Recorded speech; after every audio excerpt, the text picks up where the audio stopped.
Hello, folks. Hope you're doing all right. Welcome to Stay Well with Dr. Zorba Pastor. That's me. That's him. That's me. I agree. That's him. Right. I can see it. I've been me since birth. That's a good point. I never thought about that. Since birth. That's right.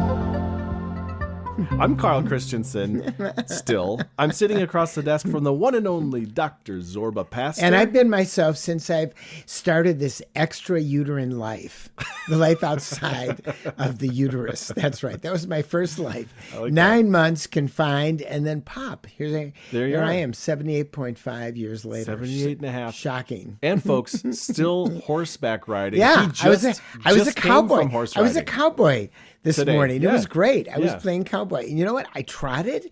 I got the horse to trot by myself. I got it to trot quicker. Zephyr is the name of the horse. Zephyr, that's It right. was awesome. I got him to move his back legs so that he went backwards without moving his front legs.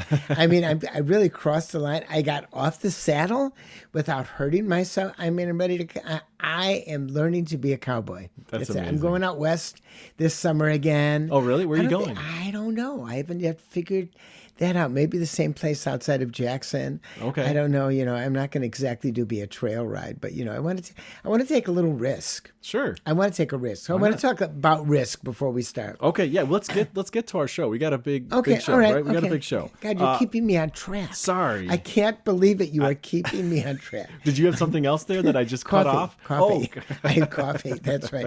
That's what it is. I had coffee, so my brain is going. Listeners, just a little behind the scenes here. Before every time we tape these episodes, record them ahead of time, we give Zorba some espresso. A double shot. And maybe some biscotti sometimes. Biscotti, some espresso. I think it's and then just I kicked grabbed, in. there were a couple of mini chocolate chip cookies that were up there. And Did you I get had those? Oh, nice. So I am caffeinated and a lot of sugar. It's the perfect storm for a podcast episode. And a big episode it is. We're going to talk about peptides. Right, What are they? right. Why are we hearing about them That's so much? right. And if you haven't heard about peptides, you are behind the process. They're like the biggest thing in the health, wellness, fitness, and muscle building movement. Okay. Biohackers. Yep. Right? Yeah, Wellness exactly. influencers. Yeah, totally. Those people. Zorba's going to pick up our hotline telephone. He's going to help out a caller. We're going to get to some listener emails. My mom's going to get in one of her famous mom jokes. Mom jokes. That's And right. by the way, this one might be a dad joke. Spoiler alert. Okay. Might be a dad joke. We'll see. Stick around for that. The phone number to call anytime if you have a question for the good doc, it's 608-492-9292. And you can email me at askdrzorba@gmail.com. I love those emails. I love to answer them. And we've got a great website, drzorba.org. Lots of good stuff. You will like it. All right, let's get right into our healthy living topic. And Zorba, I'm going to try something a little different. I always try to figure out ways to introduce our topic of the day. Sure. Trying something different right now. You mean like singing? I won't sing close, though. I'm going to try an impersonation to get into this. Okay. And I'm not good at impersonations at all. Why not singing then? Maybe another one. Maybe next time I'll sing. I'll sing the topic. Okay. This is going to be, I'm going to try to do comedian Jerry Seinfeld, trying to set up this topic. So Seinfeld. Here we go. I'm going to do my best. And just what is the deal with peptides? Peptides? I don't think I sound anything like I like Jerry it. Not at all. Not in the least, but that's okay. That's okay. So yeah, that was the try to setup. do a Kramer. You haven't tried to do a Kramer. Ooh, I don't know. Maybe next time I'll Kramer. You got to do sing as Kramer next Kramer time. or something. Next time. But peptides are really big, in terms of the over-the-counter market. So peptides are basically, they're something the body makes to get the body to do things, and they're parts of protein. So they're synthetic peptides that have become incredibly popular among wellness influencers and biohackers. There's a guy named Noah J, a TikToker, and he's got a video, and he said, hey, I had a shoulder injury. I use peptides. I love this stuff. I don't have any money in that. Probably. He doesn't really say he doesn't have money in it. Because he really didn't answer the questions when NPR reached out from it. And peptides are really synthetic. They're synthetic biological process that that basically people think will improve muscle growth, better immune function, slower aging, and sex. Oh, so that's a lot of things. Right. See, I knew as soon as I said sex, I knew you would wake up on the other side of that. I snapped right you out didn't of it. say anything you didn't say anything when I said muscle growth, no, better immune function, slower aging. And once I said sex, you said, man. But they're amino acids. They're chains of amino acids that the body uses to signal other things to do. And there is a synthetic peptide that is FDA approved that we use all the time. These are the GLP-1 obesity drugs and drugs that we use for diabetes. So they actually are peptides that we actually use that are experimental, FDA approved, and really do something. But these other peptides are not FDA approved. They fit into the realm of complementary medicine. So really kind of like supplement category, maybe, or supplement category, not approved. FDA actually has no ability to actually improve them. They're in the same thing as cosmetics. They're right in there for cosmetics. Look better, you'll feel better. So in other words, really don't much about them. So I did a little bit of research about them because the question is when we talk about peptides, you're injecting something into your body. What are they doing? So, they're marketed. There's a lack of comprehensive safety information. And so there's some documented complications, typical things, pain at the site of the injection. So people are injecting these. This isn't a pill. This is an injection. Well, they're pills. Some people do. Some will do pills. Most are injections. Okay. Right? A substitute for steroid injections if you want better muscles and better sex. Okay. I mean, we have to look at the bottom line. It's usually young men and young women that are using this. People who are older are often not using it, but they are. You can have a little hematoma in there. Sometimes that'll get worse. You've got something called a peptide cocktail, which can cause more than a hematoma. But the reality is we don't know what is going on in long term with these bioactive substances that are not controlled that say they're doing something for you. Okay. So I have a problem with this. Now, if you take a pill, it's different than being injected. First of all, if you take a pill, it goes in your stomach digests it. Mm-hmm. Your stomach digests a lot of things.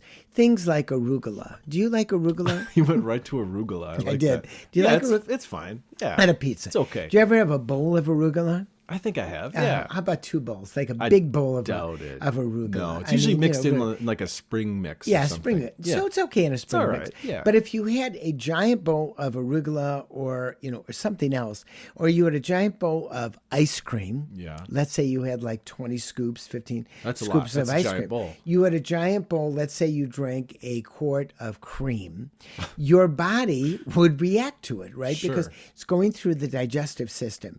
And you might puke, you might vomit, you might have diarrhea, you have other things because your digestive system says, I can't handle it. When you inject it into your body, it doesn't go through that system. It's right into the blood. It goes right into the blood.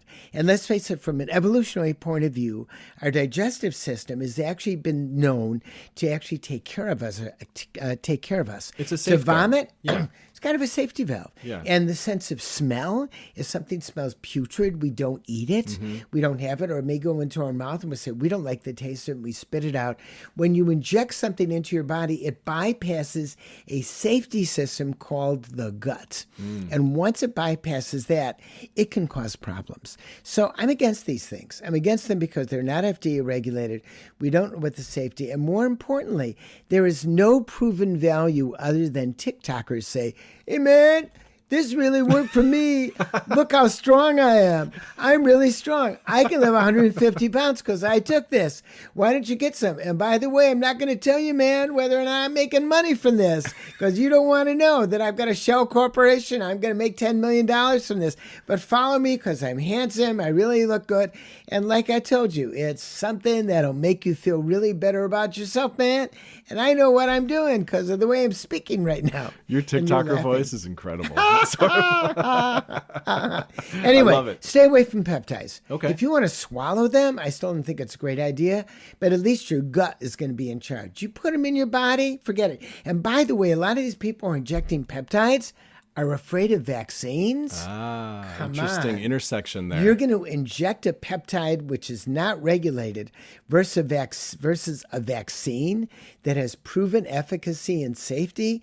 There's a mismatch here because of a lot of the rubbish that's coming out of Washington. If you have a question, you can email this show anytime at askdrzorba@gmail.com. We have a website, drzorba.org. And remember, you can always call us 608-492-9292 and leave a message. And if you want to be on the show, please be on the show. If you have a question for the good doc, you can call our hotline anytime. Anytime. You beat me to it. It's 608-492-9292. Except I'm not going to answer it in the middle of the night, obviously. I hope not. And remember, you can email me at askdrzorba, spell it out, askdrzorba@gmail.com. And don't forget, we've got a website, drzorba.org. And by the way, I love answering those emails. Love it. He sure does. He sure does. All right, let's go to that phone line now. Let's try to help out a caller from New Jersey. Hi. Hi, how you doing?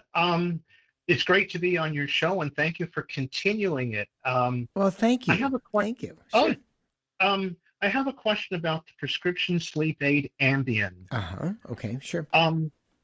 I don't usually have trouble sleeping unless I have my mind on something, and I guess I'm anxiety prone. In other words, anxiety prone. You mean you worry about things that you can't control? I worry about things that are coming up. If I have something very big coming up the next day, or if there's a stressful situation at work, or if somebody in the family is sick or something like that, I just can't relax my mind. And by the way, you have just mentioned things that pretty much Carl would also be anxious about. Oh, yeah. Or any of us. I mean, all those things at home, things at work, all that other stuff. I mean, those are things that, we often get anxious about in life. When we're trying to go to sleep, our mind goes, boo, boo. My mind does that as well. It's hard to shut it down. That's right. Yeah. You described it perfectly. A couple doctors ago, my old doctor prescribed lorazepam 1 milligram tablets. Okay. And if I find that I still can't sleep at about 1 a.m, I would take one of those. And maybe, I don't know, 8 or 9, maybe 10 times a year. Not very frequently. Right. That's not very frequent at all. My new doctor is cautious about this class of drugs and is interested in using Ambien instead. And I was wondering what you thought of that. Well, first of all, they're both, the Ambien is in a very similar class. They're not called a benzo. Benzos are things like Valium, that was the first benzodiazepine that was around. Then you had Ambien, lorazepam. I'm sorry, not Ambien. You had Valium, you had lorazepam, and you had alprazolam. Those are the drugs that are coming in benzos. And one of the fears of benzos is they'll become habit forming. Now, 10 times a year, I don't think it's going to be habit forming. And in reality, let's just talk about that drug for a second. And if it's used occasionally, it's not habit forming. And so a number of physicians have said, well, I don't want to give this because they may, cause people to have habit forming. The fact is you're not in that class. If so, you would have already had a habit of trying to use this drug. Essentially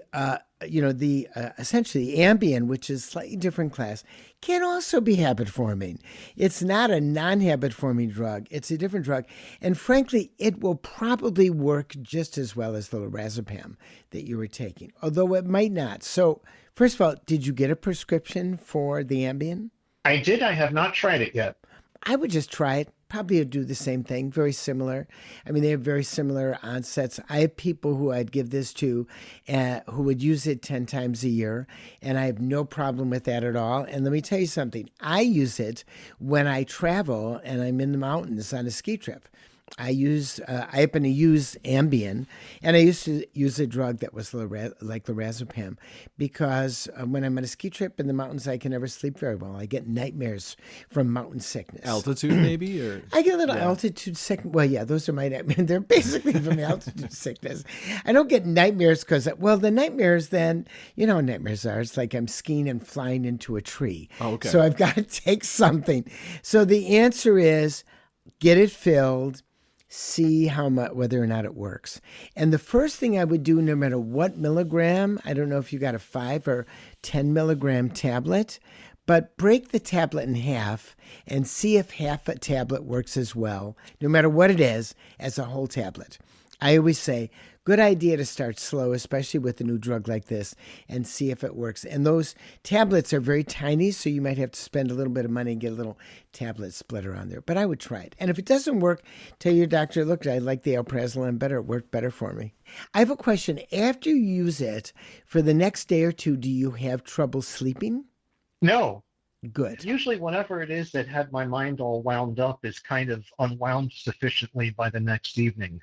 See, that's good. If you take the drugs, any of these drugs for maybe more than 4 to 5 days, if you stop taking the drug, you will get a rebound insomnia that can last again for about 4 or 5 days. So a lot of people, when they stop taking it, say, oh, I really need this because when I stop taking, I'm an insomniac. And the reality is many times for people who take it on a regular basis, when they stop taking it, they're not an insomniac. They're just having a side effect of not using the drug. Using it for those number of days, no problem at all. No problem at all. So. Okay, Zorba, thank you so much. And thank you for keeping medical facts and science in the news. Thank you. Thank you so much for that compliment. That is our goal behind the podcast. And to do it, it's just what you said. Medical facts and science are far better than some of the rubbish that is coming out of Washington. Thank you. You take care now. Take care. Thank you so much. You're welcome. Have a good one. You too. Bye-bye. Thank you so much for that call at 608-492-9292. And you can email me at askdrzorba@gmail.com. I love answering those emails. And our website has lots of good information on it, drzorba.org. And thanks for listening. All right, Zorba, let's do a listener email. The following question came from John in DeForest, Wisconsin, who writes, Hi, Dr. Zorba. I enjoy your show and have listened for years. I have a back problem, and I'm not sure how to know when it's time to have surgery. I'm a 54-year-old male in reasonably good health. Mm-hmm. In 2001, I had an MRI due to serious back pain and the ability to use my left leg for a short period of time. Oh, inability. Interesting. Inability. Right. Inability. Yep. Right. The doctors identified a herniated disc in the L4, L5 area. Rather than having surgery, which was offered at the time, I chose to do therapy, and it gradually became better. But I've had intermittent serious events that are painful, and I'm finding that more often I'm struggling to sleep because of back pain. I've scheduled another physical therapy appointment, but I'm concerned that there's limited opportunity for improvement. How does a person know when it's time to have surgery? Well, first of all, there are some red flags. Okay. If you find that you're losing stool and you're losing your urine all the time, those things, they can be serious complications. So there's certain red flags that come out where surgery really has to be done. Totally using the ability to move your legs, something of that nature. And if you want to know what the red flags are, you look up red flags back surgery on Google and you will get a list. Red flags, back surgery, Mayo Clinic, you're going to get some good information. Short of that, the best way to treat back pain is with physical therapy and the occasional use or gradual use of drugs like gabapentin. Let me explain why. Even if you have a herniated disc pushing on there, 99.5% of those discs get better, because the discs basically are fluid-filled. That's what they are. They're not fluid-filled like a balloon, but there's fluid within the disc. They cushion the vertebrae. And if something pushes out into the nerve, you can get dysfunction. That's what was seen, something pushing out in the MRI.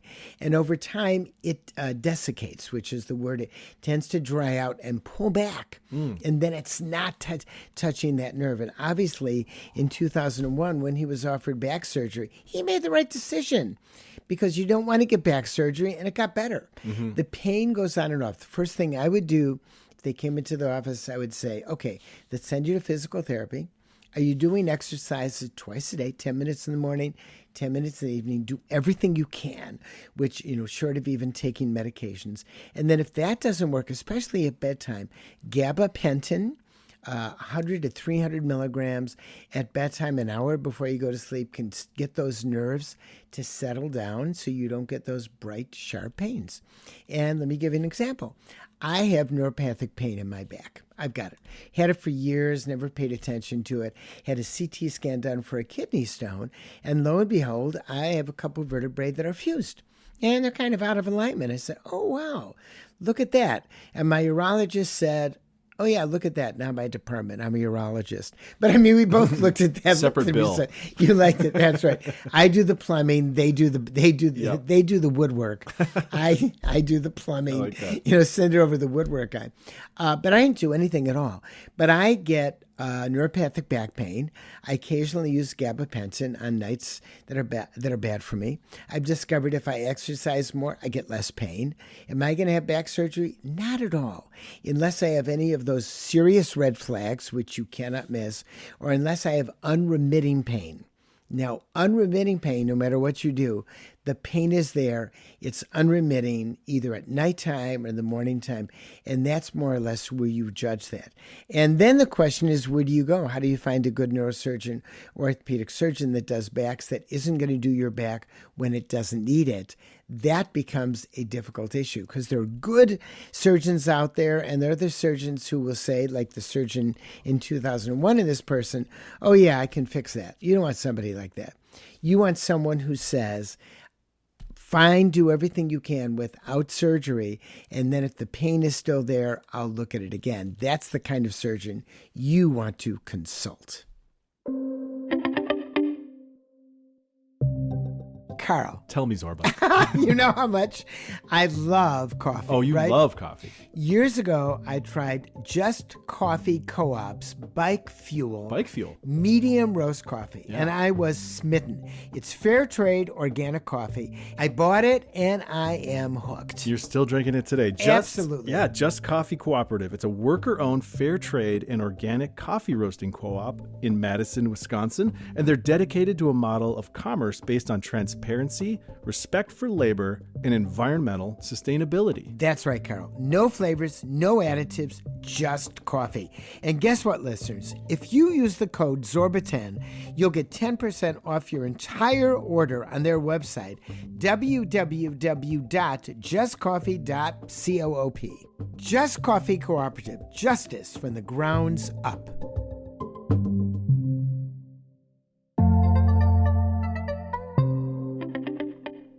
Okay, Zorba, you know my mom, right? I do. You know her mostly through her mom jokes. That's right. Yeah, yes. I think that's right.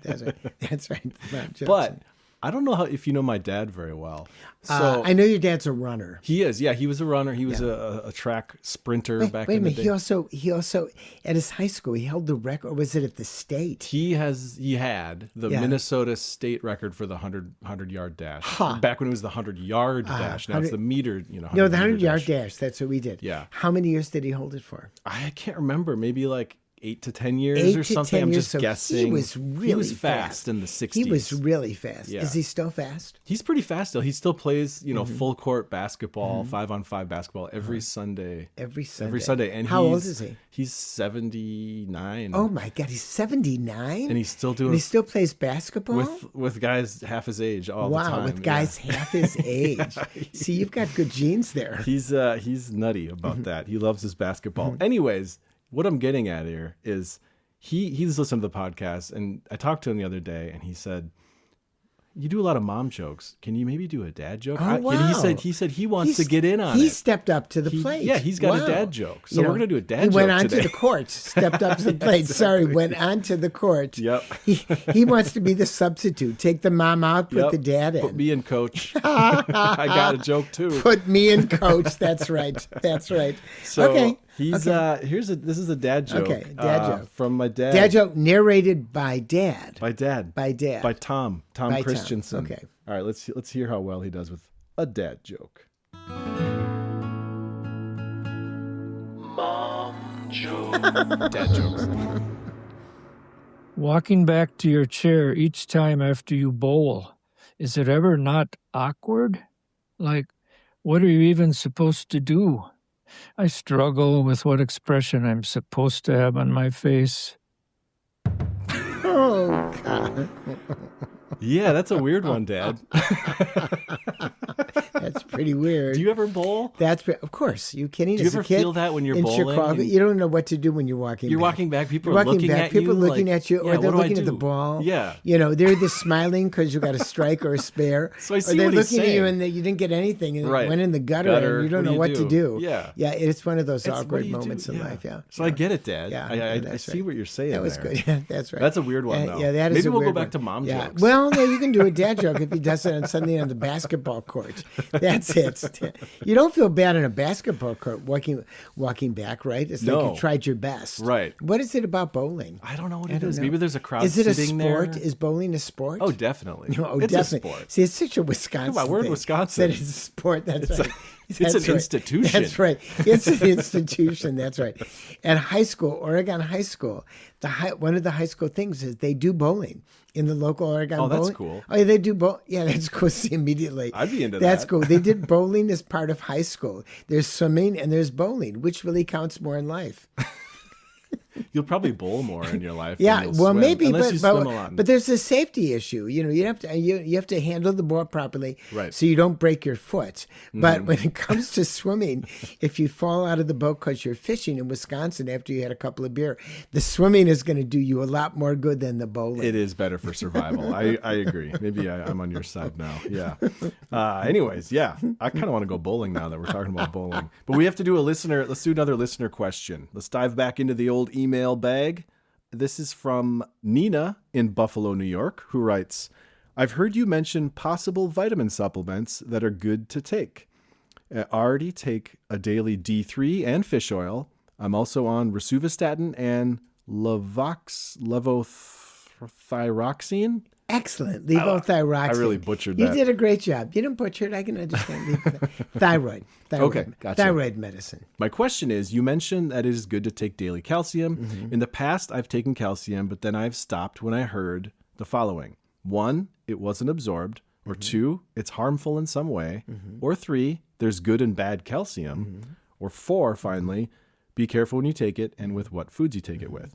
Could you recommend the calcium you know is best? I'm an 80-year-old in great shape and very aware of what I need to do to stay that way, I hope. Thank you so much. Well, let's talk about calcium. First of all, let's go through those numbers. What's number one? Number 1 was it wasn't absorbed. No, it is absorbed. It is. When calcium is an element, it is absorbed. Okay. Calcium is inorganic. You may be in something else. By definition, there's nothing organic about calcium.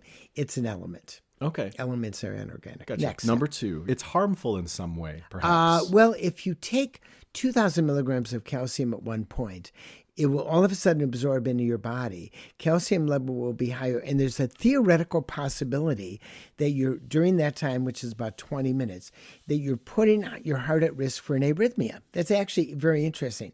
And it may be even at 1,000 milligrams. My recommendation is if you're taking it 550 or 500 milligrams to 750 milligrams, that's it. Don't even take the 1,000 milligram tablets, and you get over that possible theoretical risk. Okay. Next question. Number 3, there's good and bad calcium. Well, I don't know. I mean, there's good and bad. Tums, for instance, is purely inorganic. Oyster shell calcium, OSCAL, is calcium derived from oyster shells. Now, is that better? I don't think so. I think it's just, I don't think it's any better. So I don't think there's really good and bad calcium. If it says calcium on the bottle, that's all it is. Okay. Period. So you're okay going with just it's whatever regulated brand by you- the FDA Yeah. and it says calcium. But you should get half your calcium from food. There's very good evidence that, for instance, dairy products that are loaded in with calcium, you should take. A container of yogurt, you can take, some cheese which has it, a couple glasses of milk. I have to tell you, when it comes to milk, I think skim milk is an abomination. Okay. I mean, it's not really good. It doesn't taste very good compared to full-fat milk. But a friend of mine drinks skim milk for the calcium. And I asked her, I said, how do you drink this stuff? I don't really like it. She said, I think of it as flavored water. It is pretty thin. It Well, is like but water. but if you think of it as flavored water, it's not bad. Okay. So that's a way for you to get your calcium. Okay. Do you ever drink flavored water? Well, yeah, sometimes. Usually I drink a lot of that fizzy, like sparkling water. But would you drink skim milk as flavored water if you want to take it? No, I don't really want milk as a flavor in my water. Go ahead. That's not my first choice. Let's go to number 4. Number 4, the final one. Be careful when you take it and with what foods. Well, you could take it with food. Some people find calcium is constipating, so you want to take it with prunes. You could take prunes and calcium. That's it. You like that, didn't you? Prunes have a bad name. They're dried plums, but they have a bad name, don't they? When you think of prunes, what do you think of? I think of constipation. That's right. Yeah. The prune people for the last 30 years have tried to move it away from constipation. So big prune industry, that's a thing? No, it is. The California prune industry. I'm serious. Really? Yeah, try to move it away from constipation and move it into dried fruit like apricots. And when we had the show on Wisconsin Public Radio, I went to a number of national conferences, and we had chocolate chip cookies made with prunes instead of fat and butter. And you know what? They tasted really good. They were good? And they were the Prune Bureau of California that actually provided individually wrapped chocolate chip cookies to the public radio people. Now, you could look and say, are the public radio people constipated? But that really wasn't the issue. They liked the prune chocolate chip cookies. Okay. You know what? We're going to do a recipe in the future on the show. You want to do a prune recipe? With chocolate chip cookies. Interesting. We're going to do a chocolate chip prune recipe. All right. But getting back to it, calcium, this is calcium, I just went on a way. Calcium can cause constipation. And so the answer is, I don't know if there's less constipation if you eat it with something like that. But if you're having trouble with constipation, you could take your calcium with when you take Metamucil or any kind of a bulk former, because that's going to reduce the risk that it's going to cause constipation for you. Okay. Yeah, so you can do it that way. A lot of so good I advice. hope I answered all of those questions. I think Nina would be happy about all that. Yeah, you went through all 1 through 4 on her list. I think Thank you. ticked them all off. Thanks. Sure. Thank you very much. You were great at interacting too. Thank you. You're welcome. That's right. That's right. It was a fluid constipation. I mean, conversation. I like that. Good one, Zorba. I think the Prune Bureau would like that joke too. I don't know about the California raisins though. I don't know. Do you think they battled it all? The raisin people have it for a snack. They've had it for years. They want to move prunes into the raisin type category, and they have been trying for 30 years, and I don't think they've been very successful. When have you ever? Well, first of all, you give your kids raisins, right? Don't you give? Your kids, they eat raisins. Yeah. Have you ever given your kids prunes? Never. That's right. I don't know if they'd eat them. Maybe we just say they're giant raisins, and they'll say, "Great!" They'll just dive right into them. If you said they're giant raisins, they would dive into them. But you might have a problem later on if they eat too many of them. That's true. We don't want that. All right, moving on to the next segment. Giant raisins. That's what they should call. From time to time, folks. But the grape industry would be upset. Yeah, then I'm sorry. We're going on too much. This is a big tangent. Let's move on here. Yep. We get on Apple Podcasts. Over half the people listening right now they listen on Apple Podcasts, and you can leave reviews there. And so from time to time, I have Zorba read some of the reviews. I've never that read the leave. reviews. Yeah. So how do I do that? I just go. I hand you a sheet of paper because I have it printed out. I got it. Anytime we get some new reviews, I usually send them. So these are from Apple Podcast reviews. This is old technology. Yeah, actual. It's piece of paper. non-screen technology. It's the newest thing. Okay. All right. Who's this one from? Rick Gregory. Nice. I faithfully listen to Zorba's radio show, and I'm very happy he's continuing his medical advice with his podcast. Thank you. That's nice. Thanks, Rick. Thank you very much. And actually, that's exactly why we're doing this. As you know, the radio show, after 35 years, Wisconsin Public Radio decided that they had to pull the reins in on other national shows. Mm-hmm. So, 35 years. I mean, really, the show had legs. A good run. And then continuing it with podcasts, which are the media that we should be continuing with, has been very good. Mm-hmm. And this is from somebody, PZXYR. P-Z-X-Y-R. Oh, sure. I know them. The Doc and Carl teach me on every podcast, and they do it without judgment. Hey, that's a really important thing. Yeah. I mean, if you want to move the needle on good medical advice, you got to move without judgment. Sure. When somebody judges you, what's the first thing you do? You shut down. Right. Yeah. You shut down. Yep. I mean, if you say, you can't do this, come on. Right. You're immediately going to get up your hackles and say, what are you talking about? Yeah. You know, you might even use a swear word with that or think of something. Sorry, Mom. It's overtime. The doc answers questions with humor and practicality. He's a real dad, absolutely, who understands how real life works, yes. As the father of 4 perfect children who never gave me an ounce of trouble. Course. An ounce of trouble. Of course. Actually, my daughter Dee Dee said to me the other day, she has 3 kids and went out skiing. How did you do it with the 4 of us? Because Penny didn't ski. And I said, you were there. What do you mean? She said, yeah, but I was a kid. I wasn't paying attention. And doesn't expect perfection, right? Perfection exists in the 90-minute cartoon in Disney movies. Oh, yeah. And then people think that their life should be a Disney movie. Or Facebook. Or You look social on Facebook, media. Yeah, social it's media, filled it's with like perfection. everyone is having a good time, right? Really, they're not having a good time. And Carl shares his musical, absolutely, and production skills, yes. Oh, yeah. And his mom's humor. Yeah, he definitely takes And my after dad's his humor, mom. apparently, too. Yeah, well, you gotta touch your dad, but I think you mostly got your mom. Well, that's nice. Thanks for leaving reviews, folks. Leave them there, and maybe they get read by Zorba on Apple Podcasts. That's right. Thank you. Thank you very much. Thanks, and thanks for listening. Hey, let's end this episode with a happy ending. I mean, that was kind of a happy ending, but let's keep it going here. Kurt Weill. You don't know that 3-penny opera. Kurt Weill? Kurt Weill. You don't know who he is. There's an opera called 3-penny opera. Kurt Weill. Kurt Weill wrote it with Bertolt Brecht. They wrote it in Germany in the 30s. It was banned. It's a very famous opera. And the last song in the opera is Happy Ending. Oh, okay. It's a very interesting song. You're going to have to listen to it. I will. There's a Kurt Weill now that's making music that I actually listen to. So that's why I got confused there. Really? Modern Kurt Weill? Modern Kurt Weill. Oh, reincarnated Kind Kurt of Weill. indie He died rock a long guy. time ago. Huh? Yeah. Okay. You should listen to that. Okay. I will. We'll trade. Okay. We'll do tradesies. We'll trade. Okay. Happy ending here. This is an email from Beth in North Carolina. I was on your show not too long ago asking about my husband's throat clearing issues. Oh, yes. Do you remember? Yeah, I do remember. He was constantly Absolutely. clearing Yes. his throat, keeping Yes. her up at night. Yes. Yeah. He took your advice and started taking Prilosec twice a day. And within a few days, it solved the problem. Wow. Thank you so Wow. much. How That's pretty cool. When you How hear the wonderful. feedback, Yeah, it comes right It's back very to you. good. And it's very good. you fixed her That's life. why I love it. At least that part of her life. Yes, I fixed that part of her life, yes. Yeah. It's always nice to hear. I love feedback. It's great. It's Good amazing. and bad. Comments are great. We Yeah. take them. We take them with stride. That's great. That's it. We got to wrap this one up. What did we learn today? Peptides. We learned what the deal with peptides That's right. is. Don't get them injected. If you want to take a pill, that's different, but don't get them injected. They are not cleared by the FDA, and frankly, they are not tested.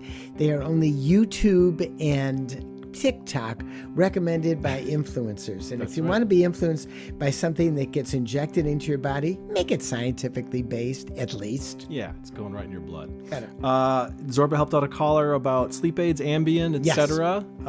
You get a back surgery question from an emailer. We heard a dad joke. We talked about calcium, and you read some reviews. Pretty Yes. cool. Great show. Great information. Thank you, guys. Thanks for listening. Don't forget, you can call us at 608-492-9292. You can email me at askdrzorba@gmail.com. And I've got a great website, drzorba.org. And don't forget to stay well.